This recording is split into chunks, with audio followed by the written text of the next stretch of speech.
Perikatan national கூட்டணியின் முக்கிய தூணாக பாஸ் கட்சி தற்போது உருவெடுத்துள்ளது. மற்றவர்களுக்கு அது ஒரு ஊன்றுகோலாக இனிமேலும் செயல்பட்டுக் கொண்டிருக்காது என்று அக்கட்சியின் மத்திய செயலவை உறுப்பினர் ஹாயிம் ஹில்மான் அப்துல்லா தெரிவித்துள்ளார். நாடாளுமன்றத்தில் பாஸ் கட்சிக்கு தற்போது 43 உறுப்பினர்கள் உள்ளனர். மக்களவையில் அதிக உறுப்பினர்களை கொண்ட தனி கட்சியாக அது விளங்குகிறது. அவர்களில் உலாமாக்கள் எனப்படும் சமய அறிஞர்களும் தொழில் நிபுணர்களும் அடங்குவார்கள்.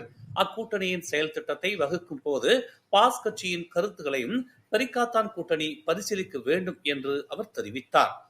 நாடாளுமன்றத்தில் பெரிய கட்சியாக பாஸ் விளங்கி வருகிறது. அது மற்றவர்களுக்கு ஊன்றுகோலாக இருக்க விரும்பவில்லை. அக்கூட்டணியில் நாங்கள் தான் இப்போது பெரிய தூணாக இருக்கிறோம் என்று கெடா ஆட்சிக்குழு உறுப்பினருமான ஹைம் குறிப்பிட்டார். கெடா, கிளந்தான், திரங்கானு, பெர்லிஸ் ஆகிய 4 மாநிலங்களில் ஆட்சி செய்து வரும் பாஸ் கட்சியினால் ஒரு திறமையான வலுவான தலைமைத்துவத்தை வழங்க முடியும் என்று அவர் குறிப்பிட்டார். ஆயினும் இதுகுறித்து பெரிக்காத்தானின் உயர் தலைமைத்துவம் தான் முடிவு செய்ய வேண்டும் என்றும், அதே நேரத்தில் தலைமைத்துவத்தை ஏற்று மலேசியாவை புதிய திசையை நோக்கி வழிநடத்தவும் அது தயாராக உள்ளது என்றும் அவர் தெரிவித்தார். மேலும் செய்திகளை தெரிந்து கொள்ள தமிழ் மலர் நாளிதழை பாருங்கள்.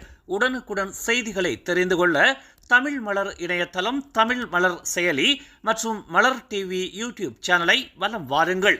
எங்களோடு இணைந்திருக்க மலர் டிவியை பதிவு செய்து கொள்ளுங்கள்.